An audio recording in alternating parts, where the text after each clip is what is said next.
इस golden policy के लिए इससे सस्ता प्रीमियम हो ही नहीं सकता। इतना सर खपाई मत करो सर 10,000 रुपए के लिए। बहुत सस्ता प्रीमियम है, पूरी फैमिली कवर हो रही है सर इसमें आपकी। जी सर, ठीक है सर, शाम को मिलते हैं। वैसे भी अभी एक मीटिंग के लिए जा रहा हूँ मैं। ठीक है, रखते हैं सर, बाय। अरे सुनिए, आप मोहित को भी अपने साथ लेके जाइए ना, इसकी स्कूल की बस छूट गई है। पूनम अभी पॉसिबल नहीं है, वक्त नहीं है हमारे पास, क्योंकि हम क्लाइंट लोगों से मिलना कुछ। अरे तो कितना वक्त लगेगा आपको? स्कूल छोड़ते हुए निकल जाइएगा। अरे पूनम हो नहीं सकता ना, हम किसी और रूट से जा रहे हैं। एक काम करो, बाबूजी को बोल दो, वो छोड़ देंगे। ठीक है? ठीक है, ये जरूरी सामान का लिस्ट है, लेते आइएगा। अरे सब काम आज ही करने हैं क्या? रखो इसे, कल देख लेंगे। अरे जरूरी सामान का लिस्ट है, तभी आपको बोल रहे हैं लेते आइएगा। और शाम को लौटते वक्त नहीं लेके आ सकते क्या? नहीं आ सकते ना, क्योंकि हमें इससे भी ज्यादा जरूरी काम है, समझी? चलते हैं हम। लो ये लिस्ट हमें दो, हम ले आते हैं। अरे नहीं बाबूजी, इतना भी कोई जरूरी का सामान नहीं है, कल भी लेके आएंगे तो कोई बात नहीं। कल? तुमको महेश पर भरोसा है कि वो कल लेके आ ही जाएगा? उसको तो काम से फुर्सत नहीं मिलता है। अरे मोहित को स्कूल छोटे जा रहे हैं, वापस आते समय ले आएंगे। लाओ लिस्ट हमें लाओ। नहीं बाबूजी, रहने दीजिए। अरे लाओ दो हमें।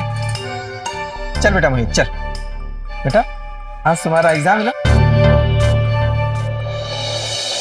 देखिए बबन भाई, हम लोग केस भले लड़ रहे हैं, हम लोगों के जीतने के चांसेस नहीं है। जिस जमीन पर आप कब्जा करना चाहते हैं उसकी रजिस्ट्री आपकी रजिस्ट्री से पहले केसों के नाम पे हुई है, वो भी सेम खानदान के वारिस ने की है। इस हिसाब से कानूनन उस जमीन पर केशव और उसके वंश का अधिकार है। ए वकील, हम तुम्हारे के पैसे कहाँ दिए? केस लड़ने के लिए या हमरा खोपड़ी खराब करने के लिए? देखिए हम वकील हैं, चीज़ों को तोड़ते मोड़ते हैं, पर हर चीज़ों को तोड़ा मोड़ा नहीं जाता। केशव के पास उस जमीन के ओरिजिनल पेपर हैं, उस हिसाब से इस केस में हमारी दलीलें नहीं टिकेगी। ये वकील, एक बात कान खोलकर सुन ले, अगर कोर्ट में हमारी दलील नहीं टिकी ना तो तू भी इस दुनिया में नहीं टिकेगा। जो ठीक है। पापा, हमको ये हाईवे वाली जमीन हर हालत में चाहिए, हमको मॉल बनाना है वहाँ। तो टेंशन काहे ले रहा है? और बाप है ना टेंशन लेने खातिर, वो जमीन तुझे ही मिलेगी। लेकिन कैसे? आपने सुना नहीं उस वकील ने क्या कहा? उस जमीन का कानूनी हकदार आपका बड़ा भाई केशव और उसका वंश है, हम लोग नहीं।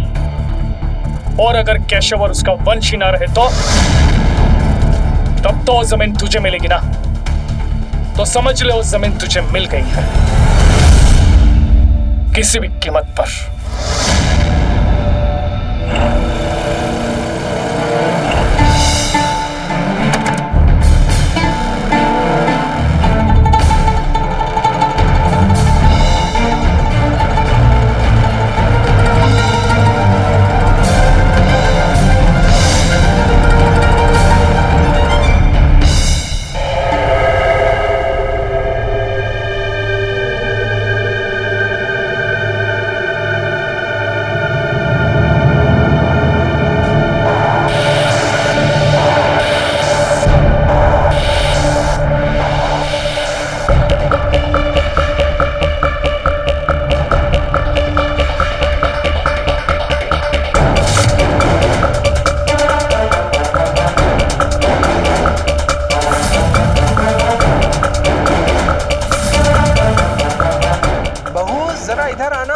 जी बाबूजी, लाई।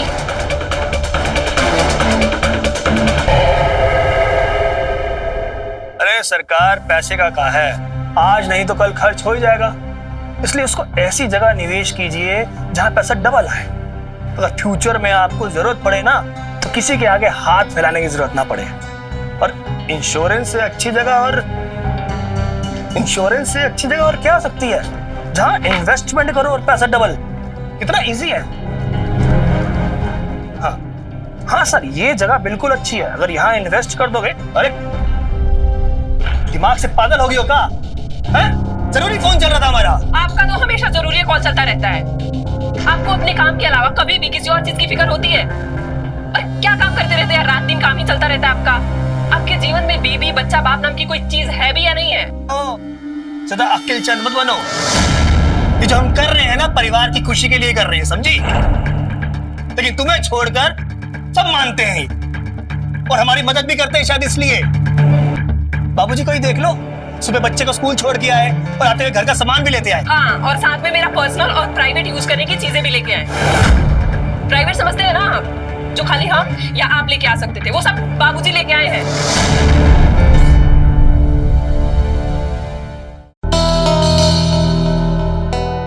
आपको आइडिया भी है हमको कितनी शर्मिंदगी महसूस हो रही है तब से बाबूजी घर का सामान लेके आए हैं। नजरें नहीं मिला पा रहे हैं हम हमसे। तो तुमको पर्सनल लिस्ट अलग से बनानी चाहिए थी, या उनको वो लिस्ट देनी नहीं चाहिए थी।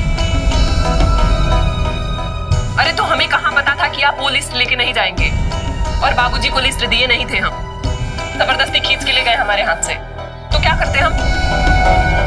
ठीक है, मानते हैं हमसे गलती हो गई है, आज के बाद ऐसा नहीं होगा। हम वादा करते हैं तुम्हारी लिस्ट का सामान का ध्यान रखेंगे, हम कभी मना नहीं करेंगे हम। चलो हमारा फोन दो, हमें जरूरी बात करनी है। नहीं, फोन तो नहीं देंगे हम, हो गई आपकी बात जितनी करनी। काहे मजाक करी, फोन दीजिए ना। अरे नहीं देंगे हम फोन, आपको बात ही करना रहता है हमेशा। मूड मत खराब कीजिए। अब नहीं देंगे ना प्लीज फोन। अरे फोन हम नहीं देंगे। अरे फोन दीजिए। कहाँ बात करते रहे? फोन दो, हमारा क्लाइंट है वो। हेलो, फ्लाइट टाइम पे है यार।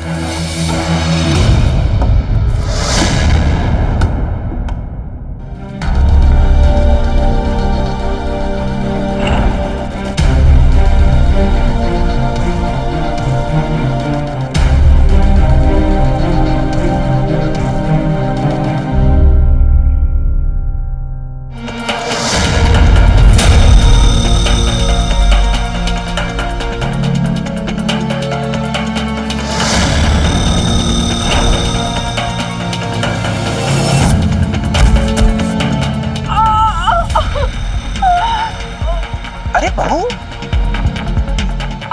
अरे कैसे गिर गई?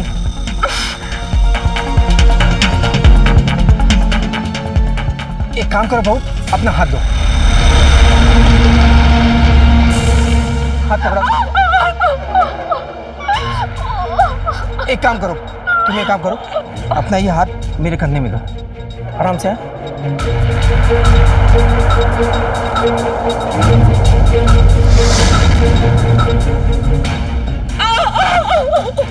अरे कुछ नहीं, आराम से खड़ी हो, आराम से, कुछ नहीं होगा, आराम से संभाल लो। आओ अंदर आओ।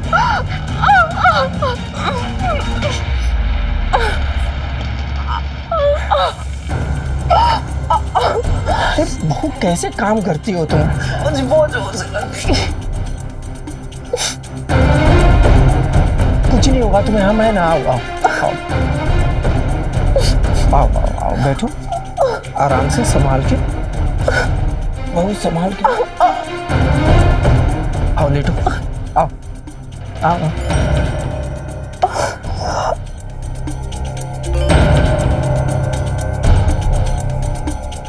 बहू, हम ना डॉक्टर को फोन किए देते हैं, ठीक है? अरे नहीं नहीं बाबूजी, डॉक्टर को फोन मत करिए। ड्रावर में बाम होगा, दे दीजिए, उससे ठीक हो जाएगा।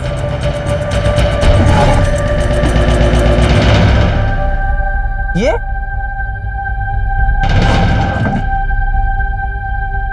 हम लगा देते हैं ना बहू। नहीं बाबूजी, लगा लेंगे।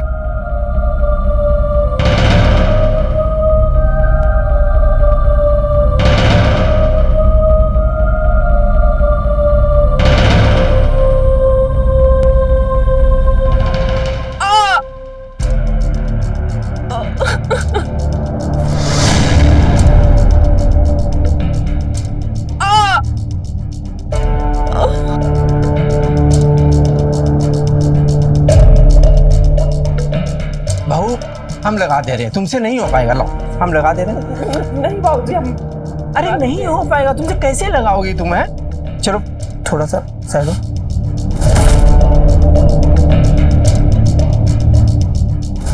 कहाँ लगी है? हाँ अभी ठीक हो जाएगा।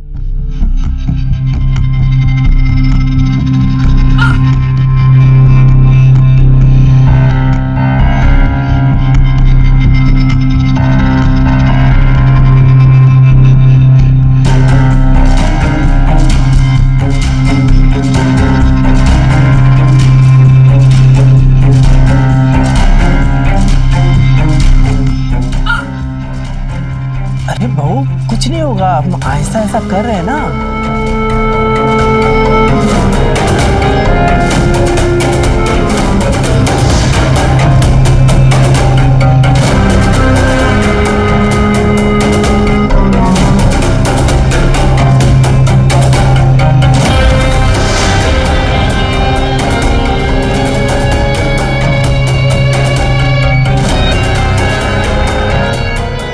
बाबूजी बस रहने दीजिए, हो गया।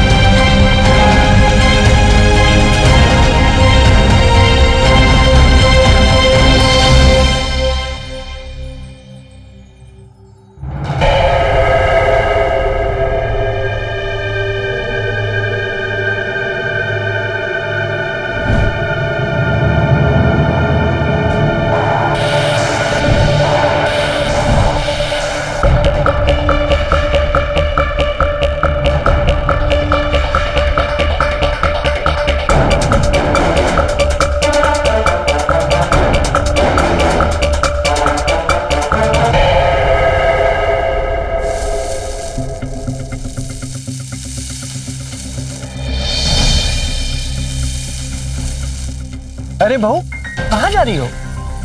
बाबूजी मंदिर जा रहे थे। अरे पर पैदल काहे जा रही हो? हम तुम्हें बाइक पे छोड़ दे रहे हैं। अरे नहीं नहीं बाबूजी, पास में ही तो है, हम चले जाएंगे। पास में कहाँ है, बहुत दूर है। और वैसे भी तुम्हारी तबीयत ठीक नहीं रहती आजकल, रास्ते में कहीं गिर गई तो मैं तुम्हें स्कूटी में छोड़ दूंगा। अरे बाबूजी,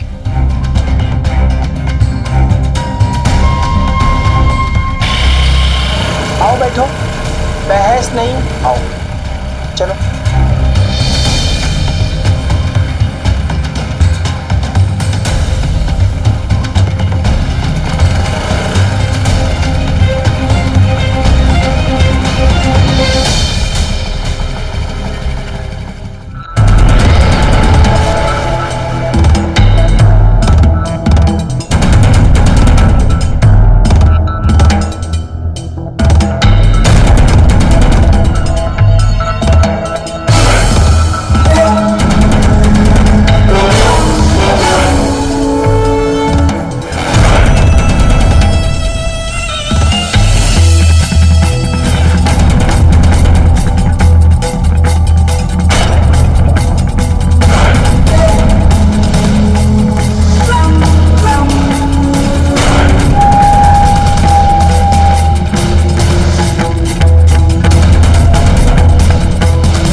उठो भाई उठो। अरे बेहोश हो गया, मुंह पे पानी मारो इसके। निकल हो तुम सबके सब, ये काम ठीक से नहीं हो सकता है। फोन रख। केशव प्रजापति, हम भी देखते तुम और तुम्हारा परिवार कब तक हमसे बच सकता है।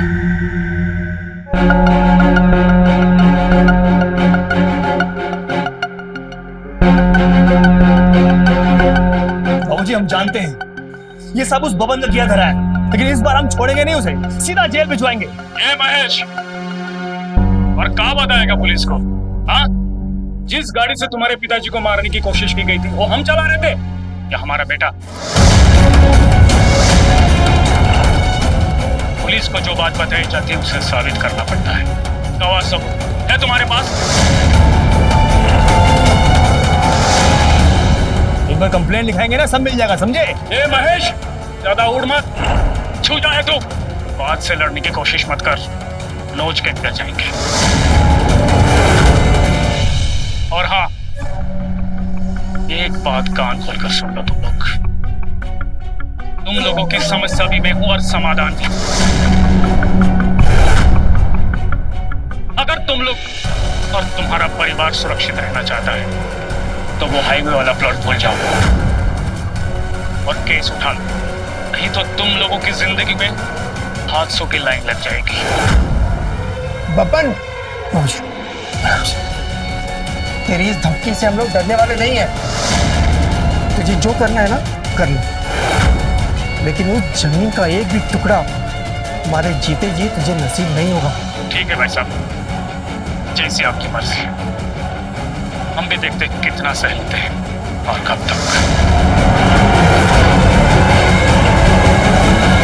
चलो। हमारे समाज को सुनियोजित और व्यवस्थित तरीके से बनाए रखने के लिए रिश्ते बने हैं, क्योंकि हर एक रिश्ते का अपना एक मकसद, अपना एक दायरा होता है। तभी तो एक ही इंसान अलग अलग रिश्तों में अलग अलग तरीके से पेश आता है। लेकिन कई लोग ऐसे भी होते हैं जो अपने रिश्तों के दायरे को तोड़कर एक नया और अलग सा रिश्ता कायम करना चाहते हैं। केशव की चाहत भी कुछ ऐसी ही थी। नमस्कार, मैं हूं अमित पचौरी और आप देख रहे हैं क्राइम अलर्ट। केशव पूनम का ससुर था, लेकिन इस वक्त उसके मन में पूनम को लेकर जो ख्याल आ रहे थे, वो ख्याल उनके बीच के रिश्ते को कतई इजाजत नहीं देते हैं। लेकिन केशव पूरी तरह से दृढ़ था।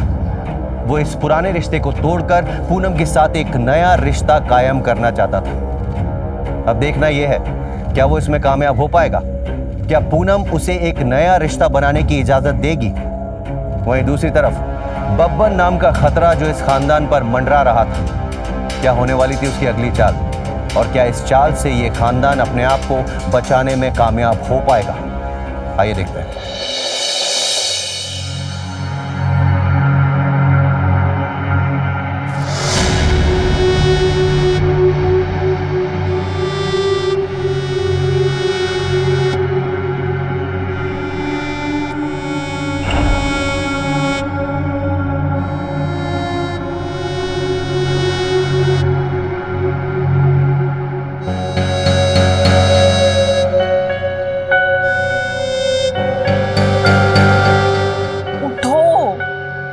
जल्दी कौन सोता है? मुझे सोने दो, कल सुबह सुबह क्लाइंट लोगों से मिलना है यार।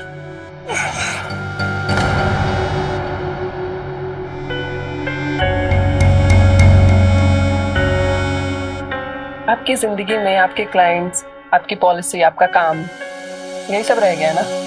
पत्नी नहीं है। सब है यार, लेकिन अभी मुझे सोने दो प्लीज। नहीं, पहले वो। नहीं, कल करेंगे पक्का। ये कल कभी आता नहीं है आपका, रोज कल कल कल का बहाना। आपको याद भी है लास्ट टाइम कब? पूनम प्लीज, अभी थका हूं, प्लीज सोने दो मुझे यार, प्लीज।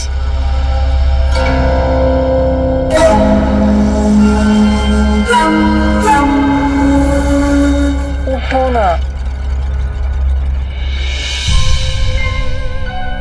उठो नहीं तो मैं ऐसे परेशान करूंगी। उठो।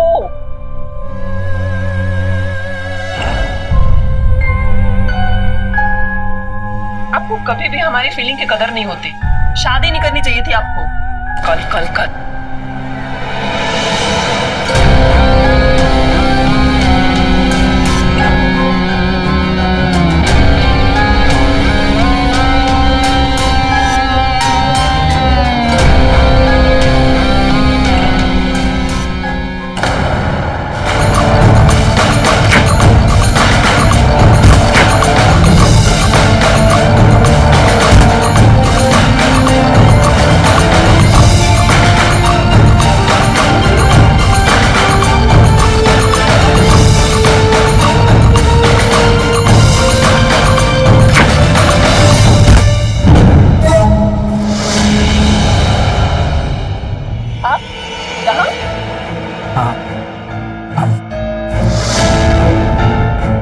तुम्हारी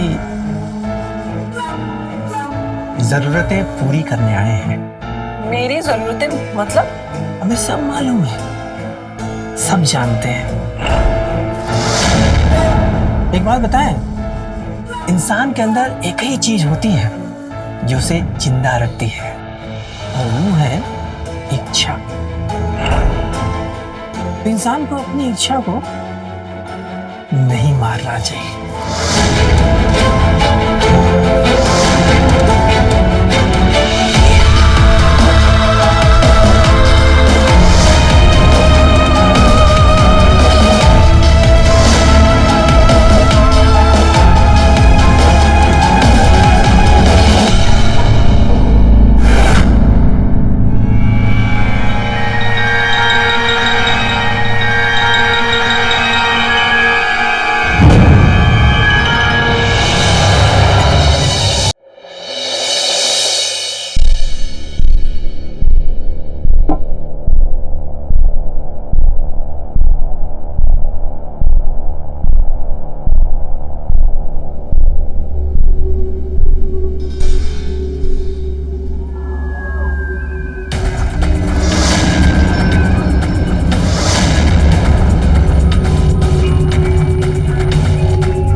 बेटा बाकी की पढ़ाई बाद में करेंगे, आप जाओ खेलो। Thank you mummy.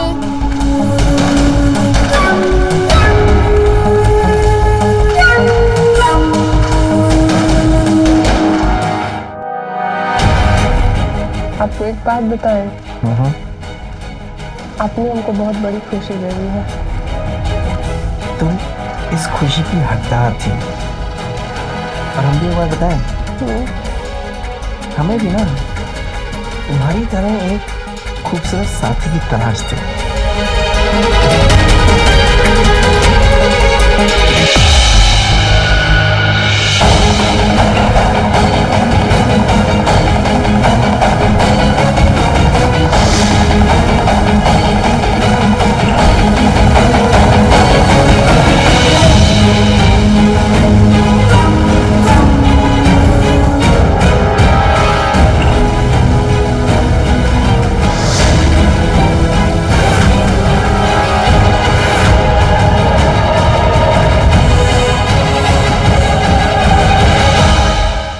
अच्छा हुआ कि आप आ गए। बाबूजी के सर में दर्द है, मेडिकल से दवाई लेते आइए। क्या हुआ बाबूजी को? अरे कुछ नहीं हुआ है, बस थोड़ा सा माथा दुख रहा है। दवाई लाने का कोई ज़रूरत नहीं है, बहू माथा दबा रही है, ठीक हो जाएगा। नहीं बाबूजी, हम ले आते दवाई। अरे रहने दो, हमने कहा ना।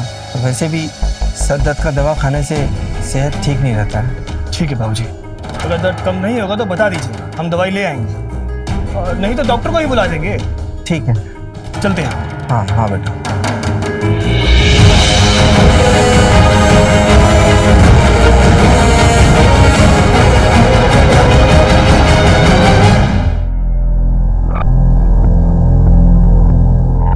वाह क्या बात है, आज तो खूबसूरती की कहर ढा रही हो तुम। अरे गजब, मतलब आज आप नोटिस कर लिए हैं? अरे हम तो रोज ही नोटिस करते हैं, लेकिन बताते नहीं है, वो बात अलग है। तो बताया करिए ना, अच्छा लगता है सुन के। अच्छा तो अभी चलते हैं, बाहर गाड़ी और बाबूजी तुम्हारा इंतजार कर रहे हैं। हम क्या कह रहे थे कि आप भी चलिए हमारे साथ। एक काम तो पूरी जिंदगी लगा रहेगा, और आपके फूफा जी के बेटे की शादी है, आप नहीं जाएंगे तो उनको भी बुरा लगेगा। बात तो तुम सही कह रही हो, पर क्या है कि मोहित के एग्जाम है ना, तो कोई ना कोई तो घर पे होना चाहिए। हम यहाँ रुकेंगे तो मोहित का एग्जाम भी देख लेंगे और मेरा काम भी हो जाएगा। और फूफा जी की टेंशन मत लो तुम, घर से 2 लोग जा रहे हैं, बहुत है। अच्छा, तो फैमिली मैन बन रहे हो आप? हम तो पहले से ही फैमिली मैन हैं, पर आपको नजर अभी आया है। चले?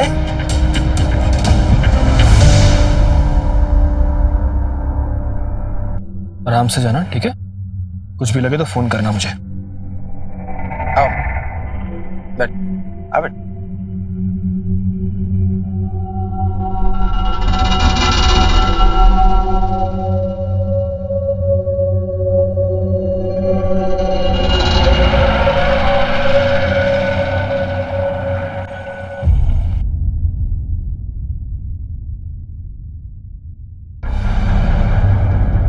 जी कहिए। सर आज से 3 दिन पहले इस महीने की 7 तारीख को हमारे बाबूजी, हमारी पत्नी फूफा जी के यहाँ शादी के लिए निकले थे। सब उनको कल तक आ जाना चाहिए था, पर आज सुबह तक नहीं आए। तो हमने फूफा जी को फ़ोन किया तो पता चला साहब वो पहुँचे ही नहीं वहाँ पे। साहब आपसे हाथ जोड़ के विनती है, मेरे बाबूजी, मेरी पत्नी को ढूंढ दीजिए। साहब देखिए ना, मेरे बच्चे ने रो के बुरा हाल कर लिया। साहब प्लीज। आप चिंता मत कीजिए, हम उन दोनों को ढूंढने की पूरी कोशिश करेंगे। लेकिन 7 तारीख को जब वो घर से निकले थे, कितने बजे गए थे? वो गाड़ी से गए थे या? साहब टैक्सी से गए थे, बाबूजी खुद चौक से टैक्सी लेकर आए थे। तकरीबन साहब 4 बजे निकले थे वो। टैक्सी का नंबर याद है? UP 65XY0451। और ड्राइवर का हुलिया वो याद है? सर होलिया तो इतना याद नहीं है, उसकी लंबी लंबी दाढ़ी थी। आपके इतने करीबी रिश्तेदार की शादी और आप और आपका बेटा नहीं गया, इनविटेशन नहीं था? नहीं सर, हम सब ने जाना था। दरअसल साहब मेरे बच्चे का एग्जाम था, मैं इंश्योरेंस एजेंट हूँ, मेरी कुछ अर्जेंट मीटिंग थी, इसलिए हम दोनों जा नहीं पाए।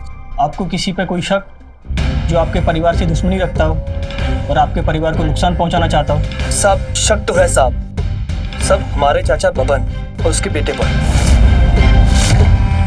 दरअसल साहब, उनके हमारे परिवार से कुछ जमीनी कार्रवाई चल रही है।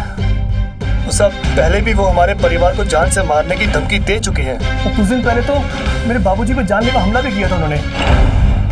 ठीक है, एक काम कीजिए, अपने बाबूजी और पत्नी का फोटो दे दीजिए और मोबाइल नंबर भी। अपने फूफा जी का भी नंबर दे दीजिए। तिवारी, इनके पत्नी और बाबूजी के फोटो सर्कुलेट कर दो और इनके फूफा जी से भी बात करके देखो। जी सर, आइए। Thank you sir. चलो बेटा।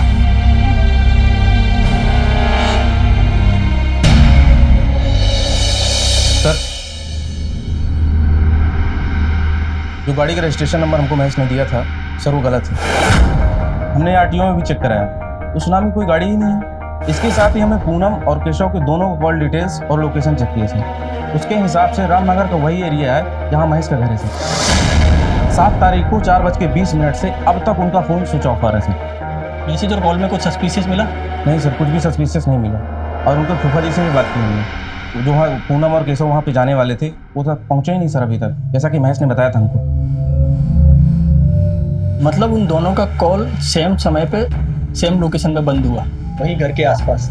मतलब जो भी हुआ है शायद उधर ही हुआ है। एक काम करते हैं, महेश के घर चलते हैं और उसके आसपास का एरिया चेक करते हैं और वहीं से हम बब्बन से भी मिल लेंगे। जी सर।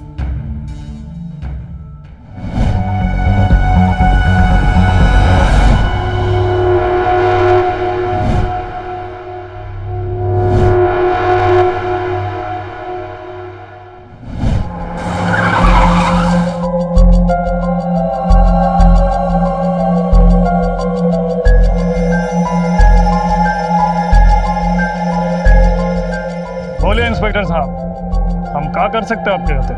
हाल फिलहाल तो ये बता दीजिए कि केशव और उनकी बहू के गायब होने में आपका कितना हाथ है? इंस्पेक्टर साहब, आप हम का हम पर शक कर रहे हैं। हाँ, हमारे भाई के साथ जमीन विवाद चल रहा है, लेकिन उसके और उसके बहू के गायब होने में हमारा कोई हाथ नहीं। आप पे यकीन कर पाना मुश्किल, क्योंकि केशव के बेटे महेश के अनुसार आप ना सिर्फ उनके घर जाकर उन लोगों को धमका चुके हो, बल्कि उनके बाप पर जानलेवा हमला भी करवा चुके हो। सर, टोटल लबरा है, मेरा मतलब झूठ बोल रहा है। आप खुद ही बताइए, अगर ऐसा कुछ क्या होता तो पुलिस कंप्लेन करता था ना। तुम कौन इनके बेटे हो? ये मेरा बेटा पप्पू है। जी सर। तुम क्या जानते हो केशव और उनकी बहू के गायब होने के बारे में?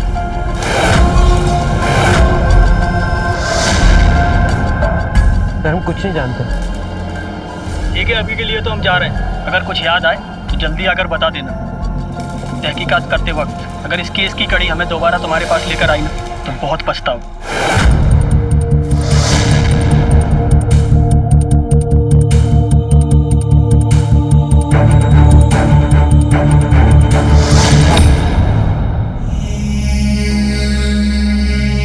ये दोनों बाप बेटे हैं ना, हमें सच नहीं मालूम पड़ रहे हैं।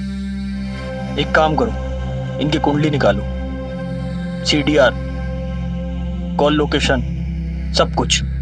और जो इन दोनों भाइयों में जमीनी विवाद चल रहा है ना, उसकी भी सारी डिटेल निकालो। Yes sir.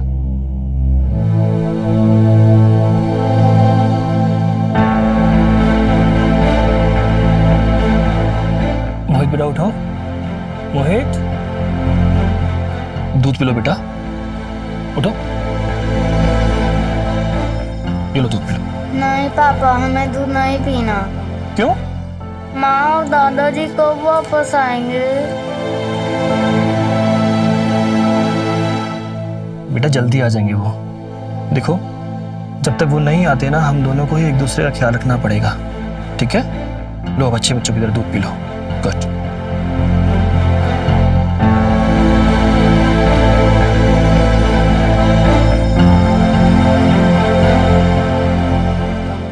हेलो इंस्पेक्टर साहब, सर हम महेश प्रजापति बोल रहे हैं। सर, हमारे बीवी और हमारे बाबूजी के बारे में कुछ पता चला? देखो महेश, अभी तक तो कुछ पता नहीं चला है, पर हम पूरी कोशिश कर रहे हैं कि जल्दी कुछ पता चल जाए, और जैसे ही पता चलेगा हम तुम्हें खबर कर देंगे। सर पक्का ये उस बबन और उसके बेटे का ही काम है। उन्हीं लोगों ने कुछ किया करवाया होगा मेरी बीवी और मेरे बाबूजी के साथ। महेश, हम केस की उस एंगल से भी जांच कर रहे हैं। अगर वो लोग इसमें शामिल हुए तो बचेंगे नहीं। Thank you sir, thank you so much. Mahesh और उसका बेटा मोहित ये दोनों ही अचानक परिवार के बिखरने को लेकर आहत हो गए थे। पुलिस को भी समझ नहीं आ रहा था कि दिन दहाड़े अपने घर वाले इलाके से ये दोनों अचानक कहां गायब हो गए। वो ड्राइवर कौन था जो बगैर रजिस्ट्रेशन नंबर की गाड़ी लेकर आया था? आखिर केशव और पूनम गए तो गए कहां? क्या ये बब्बन और उसके बेटे का कहर था जो इन दोनों पर टूट पड़ा था, या फिर कोई और था जिसने इन्हें गायब कर दिया था? पुलिस को यह भी शक था कि कहीं ऐसा तो नहीं कि केशव और पूनम अपनी मर्जी से गायब हुए हैं। लेकिन तभी पुलिस के हाथों एक सुराग लगा जिसने इस पूरे मामले को पलट कर रख दिया।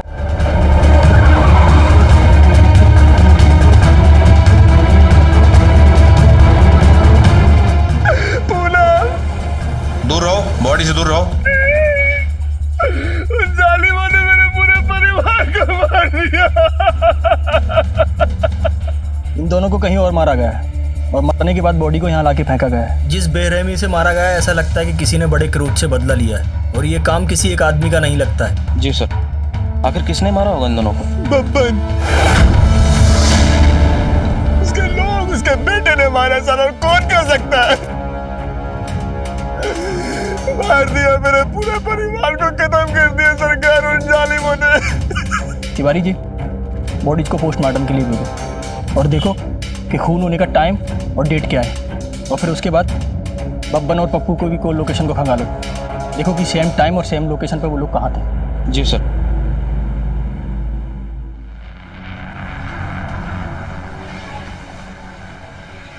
सर, पूनम और केशव की पोस्टमार्टम रिपोर्ट आ गई सर।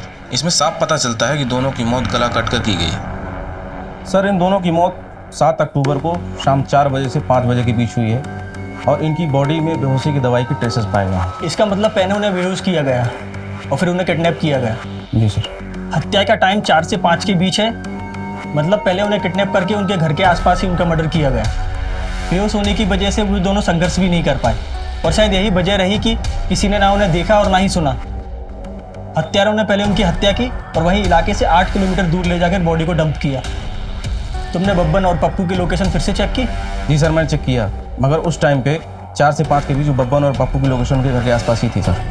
ऐसा लगता है कि उन्होंने बड़ी चतुराई से ये काम किया है और हमें भी बड़ी चतुराई से ही उन्हें पकड़ना पड़ेगा।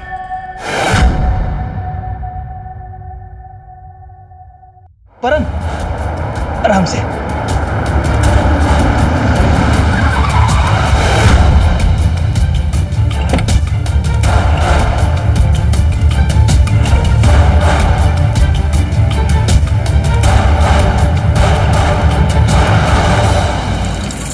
कैसे हो मोहित बेटा? अरे इंस्पेक्टर साहब, एक माँ के बगैर बच्चे का क्या हाल हो सकता है, ये तो आप समझ ही सकते हैं ना। खैर, तुम्हारे पिताजी और पत्नी के मर्डर केस में एक चश्मदीद गवाह मिला है जिसने बॉडी डंप करने वाले में से किसी एक को देखा है। बस उसी से मिलने जा रहे हैं। स्केच बन गया तो केस भी सॉल्व हो ही जाएगा। बहुत बढ़िया इंस्पेक्टर साहब। ठीक है, अभी तो हम चलते हैं। केस में जो भी प्रोग्रेस होगी तुम्हें इन्फॉर्म कर दिया जाएगा। जब तक बच्चे का ख्याल रखो, क्योंकि अब उसके माँ बाप तुम ही हो।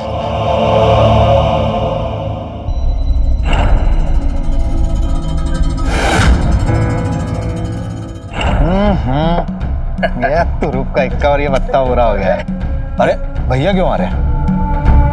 अरे क्या हुआ भाई?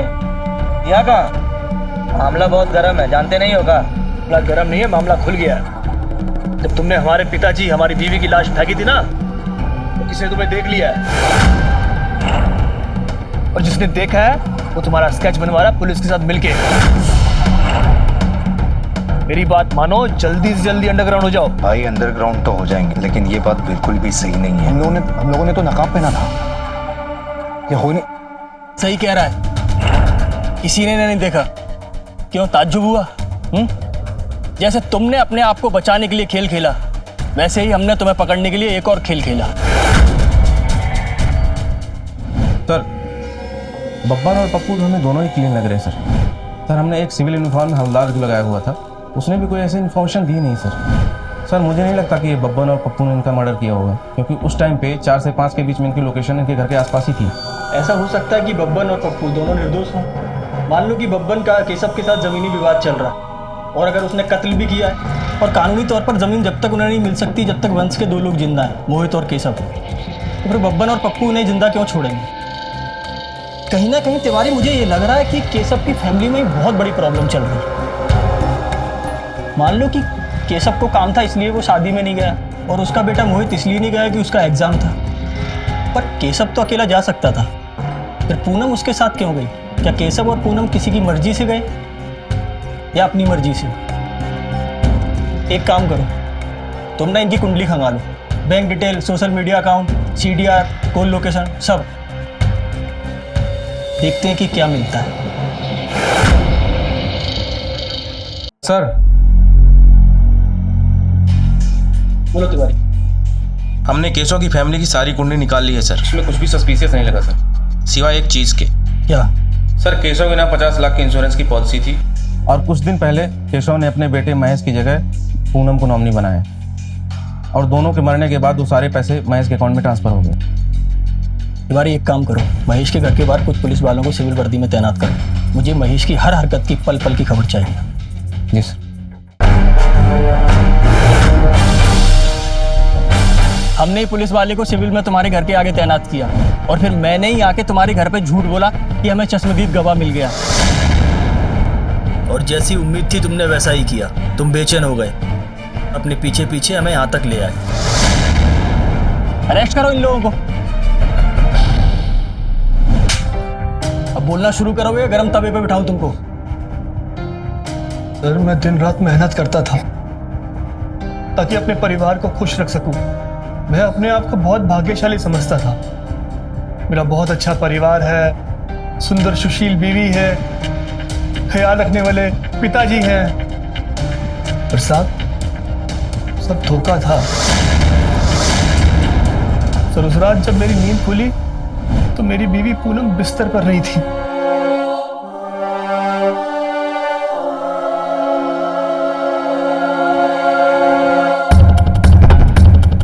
सर, हम कुछ देर तक जागे रहे, इंतजार किया, पर वो आई नहीं। फिर हम उठ के खड़े होके बाहर गए। मैंने देखा जो साथ मेरे पैरों के नीचे से जमीन चली गई हो।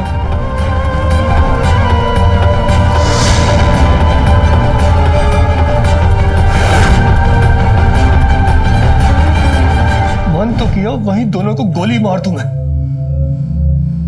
और साहब मुझे मेरे बच्चे का ख्याल आ गया कि कहीं वो अनाथ ना हो जाए। मैंने फिर प्लान बनाया, इन पर नजर रखी पल पल की। मैंने पिताजी के कमरे में स्पाई कैमरा लगाया, और वहां का ऑडियो वीडियो मुझे मिलता रहा।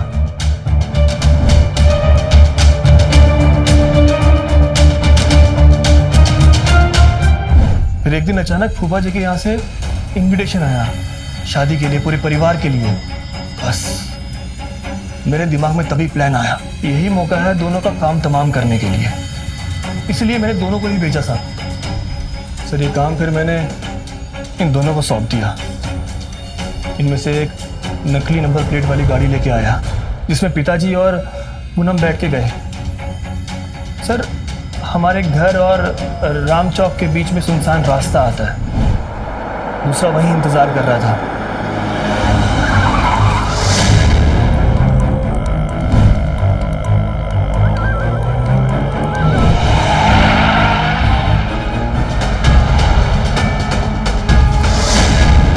जैसे ही गाड़ी सुनसान रास्ते में गई, ड्राइवर ने गाड़ी रोकी, फिर इन दोनों ने पिताजी और नीलम को बेहोश कर दिया और फिर बेरहमी से मार दिया।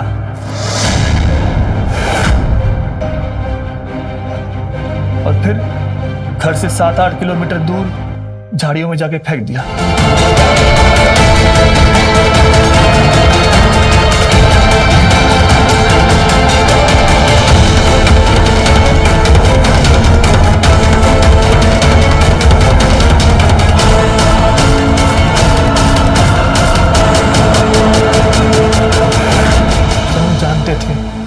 पुलिस इस मामले पे हम पर भी शक कर सकती है, इसलिए सर हमने अपना फोन इस्तेमाल ही नहीं किया।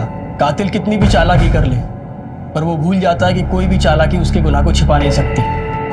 तुमने अपने बाप और बीवी का खून कर दिया, पर तुम्हें जरा भी ख्याल नहीं आया कि जब तुम्हारे बेटे को ये सच्चाई पता चलेगी तो क्या होगा। सर ख्याल आया था, लेकिन आप ही सोचिए ना, अगर किसी का बाप धोखेबाज निकले, किसी की बीवी उसकी पीठ में खंजर ठोक दे, तो खून करने का मन किसका नहीं करेगा। खून करना ही किसी समस्या का समाधान नहीं हो सकता है। अपनी पत्नी को तलाक दे सकते थे, अपने पिताजी से जाके बात कर सकते थे, बहुत सारी चीज़ें थी जो तुम कर सकते थे, पर ऐसा तुमने कुछ भी नहीं किया।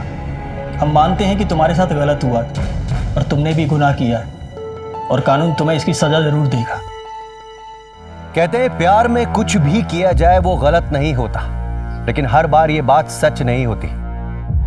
पूनम और केशव के मामले में भी ये बात सच नहीं थी। इन दोनों ने ससुर और बहू के रिश्ते को ना सिर्फ तार-तार किया, बल्कि एक जिम्मेदार नागरिक महेश को अपराधी बनने पर मजबूर कर दिया। देखा जाए तो इसमें गलती महेश की भी थी कि उसने गलत रास्ता इख्तियार किया और उस रास्ते ने उसे कानून के कटघरे के पीछे पहुंचा दिया। आज की कहानी हमें यह सीख देती है कि हमें रिश्तों और उनके दायरों का ख्याल रखना चाहिए। इसी में सबकी भलाई है। इसी सुझाव के साथ मैं अमित पचौरी आज की इस कहानी से विदा लेता हूं। फिर मुलाकात होगी एक सच्ची सनसनीखेज वारदात के साथ। तब तक याद रखिएगा, क्राइम से अगर बचना चाहते हैं तो अलर्ट रहिए। क्राइम अलर्ट, जुर्म के खिलाफ आवाज।